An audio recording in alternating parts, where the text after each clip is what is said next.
আসসালামু আলাইকুম। Yummy food recipe BD চ্যানেলের আরও একটি চিকেন শর্মা রেসিপি দেখার জন্য সবাইকে আমন্ত্রণ জানাচ্ছি।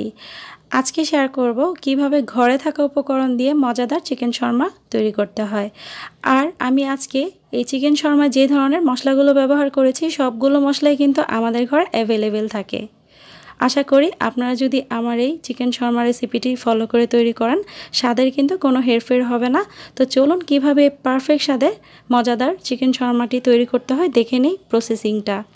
শুরুতেই চিকেন শর্মা তৈরি করার জন্য রেগুলার সাইজ করে কাটা চিকেন নিয়ে নিয়েছি। আমি যেহেতু বলেছি ঘরে থাকা উপকরণ দিয়ে তৈরি করব, সেজন্য আমি হাড়সহ চিকেন পিস নিয়ে নিয়েছি। খুব ভালোভাবে ধুয়ে নিয়েছি।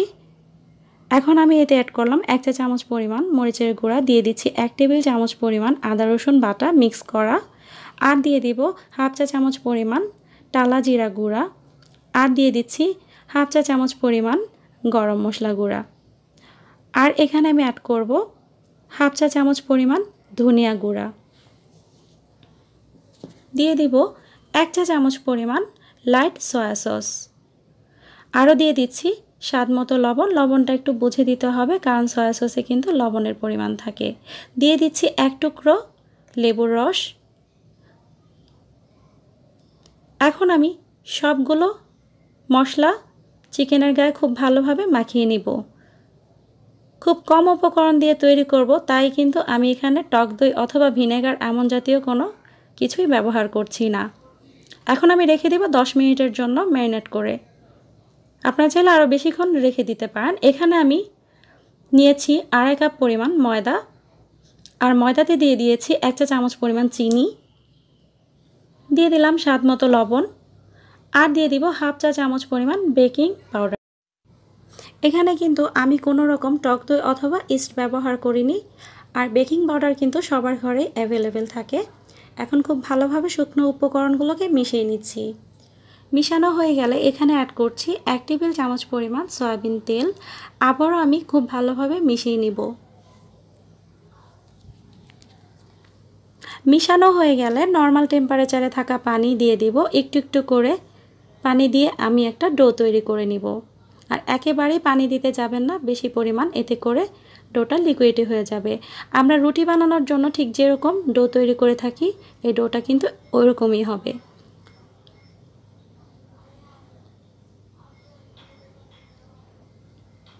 এখন খুব ভালোভাবে মথে নিচ্ছি, প্রায় 4-5 মিনিটের মতো মথে নিতে হবে। আর ডোটা যখন তৈরি হয়ে যাবে তখন আমি প্রায় 10 মিনিটের জন্য সেট হওয়ার জন্য রেখে দেব। আর অবশ্যই ঢেকে রাখতে হবে, নয়তো উপরের দিকটা একদমই ড্রাই হয়ে যাবে। আর চলে যাব এখন নেক্সট স্টেপে। একটি প্যানে আমি দিয়ে দিচ্ছি 1 টেবিল চামচ পরিমাণ সয়াবিন তেল। অবশ্যই তেলটা কম পরিমাণে দিতে হবে। একটু ঘুরিয়ে দিচ্ছি প্যানটা যেন তেলটা সব দিকে ছড়িয়ে যায়। আর সেই ম্যারিনেট করা চিকেনটাকে আবার একটু মশলার সাথে মিশিয়ে নিচ্ছি। যখন প্যানটা গরম হয়ে যাবে তখনই কিন্তু আমি এখানে দিয়ে দিচ্ছি চিকেন। আর এক্সট্রা যে বাকি মশলাগুলো ছিল সেগুলোও কিন্তু চিকেনের গায়ে লাগিয়ে দিচ্ছি। আর ঢেকে দিব আমি 10 মিনিটের জন্য।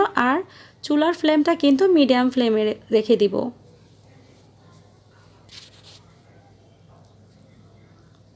দশ মিনিট পর একটু চেক করে নিচ্ছি। চিকেনটা কিন্তু অনেকটাই সিদ্ধ হয়ে গিয়েছে, কিন্তু পুরোপুরি সিদ্ধ হয়নি। আবারও আমি 5 মিনিটের জন্য ঢেকে দিব। চিকেনগুলোকে একটু উল্টিয়ে দিয়েছি যেন অপর দিকটাও ভালোভাবে সিদ্ধ হয়। 5 মিনিট পর আবারও আমি চেক করে নিচ্ছি। চিকেনটা কিন্তু সিদ্ধ হয়ে গিয়েছে, আর চিকেনের গা থেকে যে পরিমাণ পানি বের হয়েছে সেটা দিয়ে কিন্তু চিকেনটা খুব ভালোভাবে সিদ্ধ হয়ে গিয়েছে। এখন কিন্তু আমি আর ঢেকে দিব না।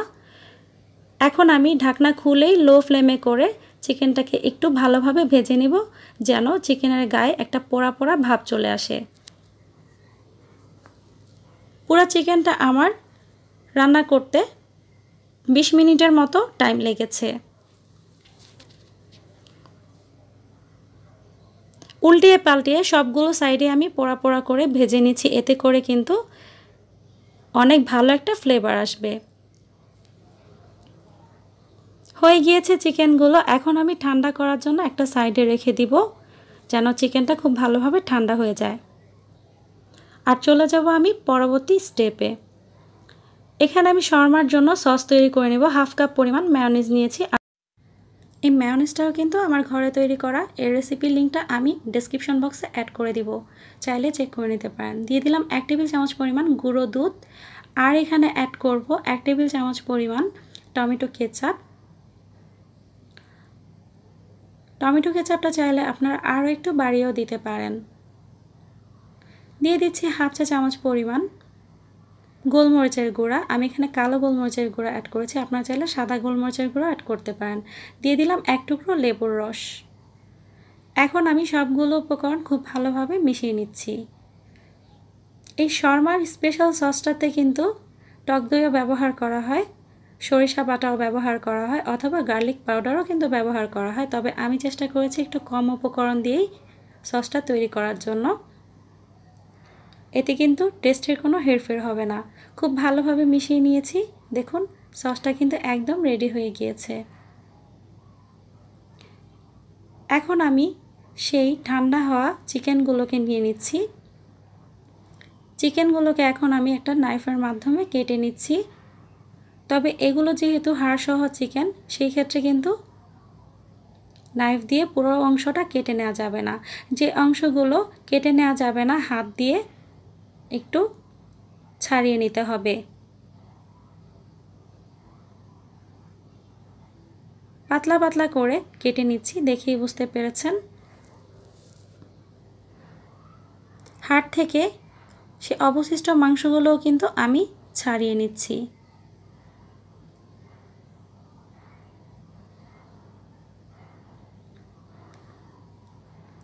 এভাবে করে সবগুলো চিকেন আমি রেডি করে ফেলেছি। এখন নিয়ে নিচ্ছি একটা বড় বাটিতে সেই সসটা তৈরি করা, আর এখানে দিয়ে দিলাম 1 কাপ পরিমাণ শসা কুচি, আর দিয়ে দিচ্ছি 1/2 কাপ পরিমাণ গাজর কুচি। আমি গ্রেটার দিয়ে গাজরটাকে কুচি করে নিয়েছি। আর দিয়ে দিলাম স্বাদমতো কাঁচামরিচ কুচি।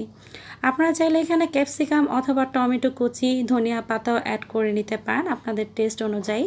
খুব ভালোভাবে মিশিয়ে নিলাম সসটার সাথে সালাদগুলো। আর এখন চলে যাব রুটি বানানোর জন্য। ডোটা কিন্তু খুব ভালোভাবে সেট হয়ে গিয়েছে। চেষ্টা করবেন ডোটা একটু বেশিক্ষণ সময় পর্যন্ত রাখার জন্য, এতে করে খুব ভালোভাবে সেট হবে। এতে ডোটা কিন্তু অনেকটাই সফট হয়ে যাবে। এখন আবার একটু মথে নিলাম। এখন আমি সমানভাবে টুকরো করে নিচ্ছি। আমার এখানে 2.5 কাপ ময়দায় 5টা রুটি হবে শর্মার। এখান থেকে 1 টুকরো নিয়ে এখন আমি একটা রুটি তৈরি করে নিব। আর রুটিটা একটু মোটামুটি বড় বানাতে হবে, এতে করে কিন্তু শর্মাটা ফোল্ড করতে খুব সুবিধা হবে। রুটির আকার যেমনই হোক না কেন, ফোল্ড করার পর কিন্তু এত একটা বোঝা যাবে না।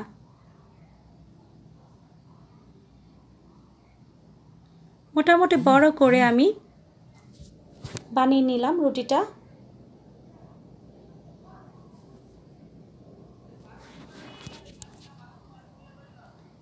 রুটিটা নর্মাল রুটির চাইতে একটু ভারী হবে।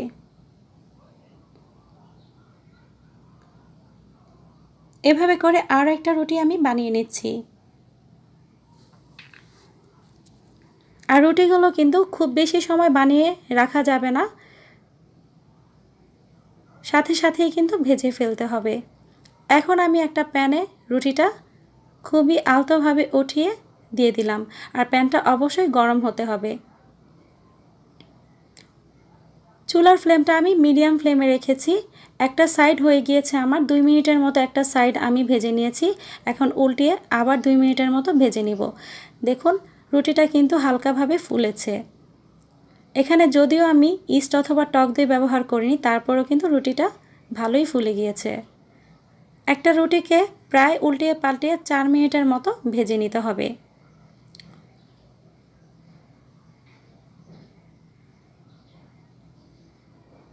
আমার রুটিটা হয়ে গিয়েছে, এখন আমি নামিয়ে নিব। আমি এভাবে করে বাকি সব রুটিগুলো ছেঁকে নিব।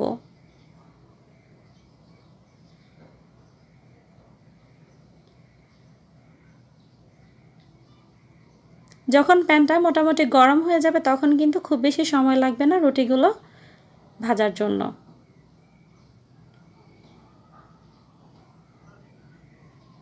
দেখুন কতটা ফুলে গিয়েছে।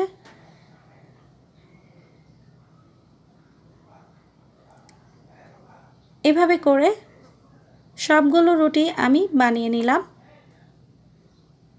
দেখুন কতটা পারফেক্ট হয়েছে। এখন আমি এখান থেকে একটা রুটি নিয়ে নিলাম আর এখানে দিয়ে দিচ্ছি চিকেনগুলো। চিকেন আপনি আপনার পছন্দ অনুযায়ী অ্যাড করতে পারবেন, বেশি অথবা কম করে। তবে ঘরে তৈরি করলে কিন্তু নিজের ইচ্ছা অনুযায়ী চিকেনটা অ্যাড করা যাবে। সস, সালাদ সব কিছু আপনার পছন্দ অনুযায়ী অ্যাড করতে পারবেন। এখন আমি সেই সসটা দিয়ে দিলাম চিকেনের ওপরে।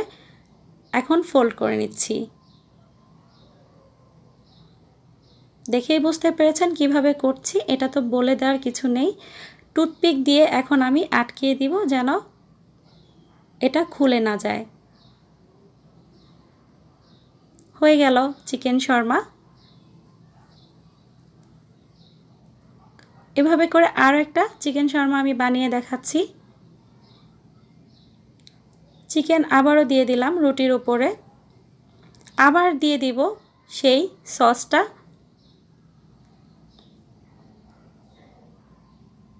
আপনারা আপনাদের পছন্দ অনুযায়ী বেশি অথবা কম করে অ্যাড করে নেবেন।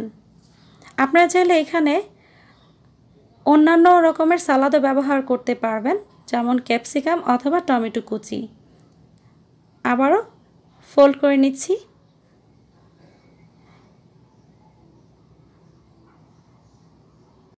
ফোল্ড করা হয়ে গেলে আবারও টুথপিক দিয়ে সিল করে দিচ্ছি যেন রুটিটা খুলে না যায় আর খেতেও সুবিধা হয়।